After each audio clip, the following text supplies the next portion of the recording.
मोदी की जागीर नहीं है भारत, देश में चल रही है तानाशाही। पूरे तंत्र में बैठा हुआ है डर। 10 साल में चारों तरफ बढ़ता दिख रहा है अत्याचार। मोदी जी ने खुद को महान मानकर देश और लोकतंत्र की मर्यादा का किया चीरहरण। देश में लोकसभा चुनाव करीब है।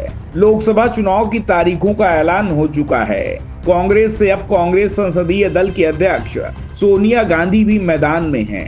सोनिया गांधी के तीखे तेवर सुनाई देने लगे हैं। बीते दिन तीखे अंदाज में बीजेपी और पीएम मोदी पर सोनिया गांधी ने तंज कसा है। एक तरफ प्रधानमंत्री मोदी ने यूपी के सहारनपुर में दावा किया कि कांग्रेस दूर दूर तक नहीं दिख रही है, तो जयपुर में सोनिया गांधी ने पीएम मोदी को करारा जवाब दिया है। राजस्थान से राज्यसभा सांसद सोनिया गांधी ने कहा, देश से ऊपर कोई नहीं होता, लेकिन मोदी खुद को महान मानते हैं। वे लोकतांत्रिक मर्यादाओं का चीरहरण कर रहे हैं, पूरे तंत्र में डर बैठा रहे हैं। यह तानाशाही है। सोनिया ने कहा, हमारे महान पूर्वजों ने अपने संघर्ष के बलबूते देश की स्वाधीनता के सूर्य को खोजा और पाया था। इतने सालों बाद महान ज्योति मध्यम पड़ गई है। चारों ओर अंधकार छाया हुआ है। हमारा संकल्प होना चाहिए कि हम इसके खिलाफ लड़ेंगे और न्याय की रोशनी खोजें। हमारा देश पिछले 10 सालों में ऐसी सरकार के हाथों में है जिससे बेरोजगारी, आर्थिक संकट को बढ़ावा देने में कोई कोर कसर नहीं छोड़ रहा है। मोदी सरकार ने जो किया है वो हमारे सामने है, इसलिए यह समय हताशा से भरा हुआ है। लेकिन जान लीजिए, हताशा के साथ उम्मीद का भी जन्म होता है। मुझे पूरा यकीन है कांग्रेस के हमारे साथी न्याय के दीपक को सीने की आग से जलाएंगे और हजारों की आंधियों से संभाल आगे बढ़ेंगे। यह देश चंद लोगों की जागीर नहीं है, यह सभी का है। हमारे पूर्वजों ने इसे खून से सींचा है। वहीं दूसरी ओर राजस्थान के अजमेर में पीएम मोदी ने कांग्रेस पर जमकर हमला बोला। प्रधानमंत्री नरेंद्र मोदी ने कहा, कल कांग्रेस पार्टी ने एक झूठ पुलिंदा जारी किया है। कांग्रेस पार्टी ने एक झूठ का पुलिंदा जारी किया है, अपना घोषणा पत्र जारी किया है। हर पन्ने पर भारत के टुकड़े करने की बू आ रही है। कांग्रेस के घोषणा पत्र में वही सोच झलकती है जो सोच आजादी के समय मुस्लिम लीग में थी। पीएम मोदी ने कहा, आपका सपना मोदी का संकल्प है। हमें 2047 तक भारत को विकसित बनाना है। प्रधानमंत्री नरेंद्र मोदी ने आगे कहा, देश के इतिहास में कभी कभी ऐसे मौके आते हैं जब देश के नागरिकों को एक फैसला अगले सैकड़ों वर्षों का भविष्य तय करता है। पीएम मोदी ने कहा, 2024 का ये चुनाव ऐसा ही एक बड़ा अवसर है। कल कांग्रेस ने जिस तरह का घोषणा पत्र जारी किया है, उससे साबित हो गया है कि आज की कांग्रेस आज के भारत की आशाओं, आकांक्षाओं से पूरी तरह कट चुकी है। कांग्रेस के घोषणा पत्र में वही सोच झलकती है जो सोच आजादी के आंदोलन के समय मुस्लिम लीग में थी।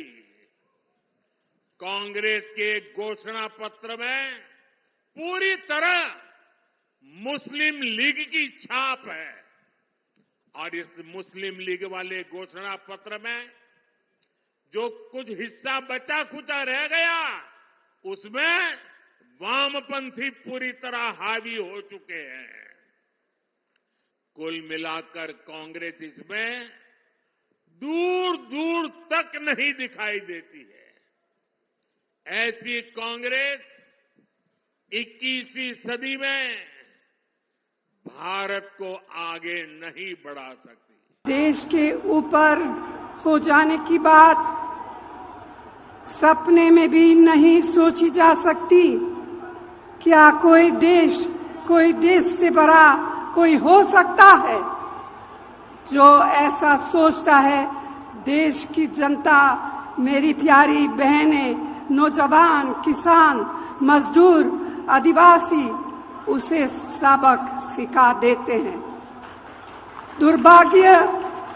दुर्भाग्य से आज हमारे देश में ऐसे नेता सत्ता में विराजमान हैं।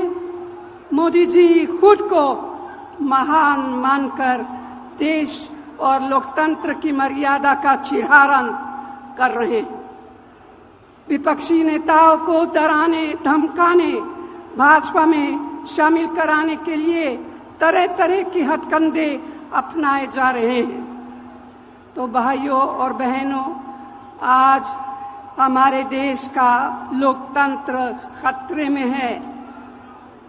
मेहनत से कड़ी की गई लोकतांत्रिक संस्थाओं को राजनीतिक सत्ता का हथियार से बर्बाद किया जा रहा है। यही नहीं, हमारे संविधान को बदलने का षड्यंत्र रचा रहा है। पूरे तंत्र में भय बताया जा रहा है। यह सब क्या है? ये तो तानाशाही है और हम सब इस तानाशाही का जवाब देंगे। आज रोज की कमाई से खाने पीने का सामान तक जुटा पाने मुश्किल है। मेहनतकश कामगार के परिश्रम का मोल कम होता जा रहा है। रसोई की महंगाई बार बार मेरी बहनों की अग्नि परीक्षा ले रही है। किसानों और मध्यम वर्गीय परिवारों के बच्चियां बेरोजगार हैं। गरीब जितना जोर लगा ले, उसके पास शक्ति, सफलता और रोशनी पहुंच नहीं पा रही है। और आप हमसे जुड़े रहने के लिए सब्सक्राइब करें YouTube पर, फॉलो करें Twitter पर और लाइक करें Facebook पर। और ज्यादा जानकारी के लिए आपको टाइप करना होगा सिर्फ न्यूज़ नशा।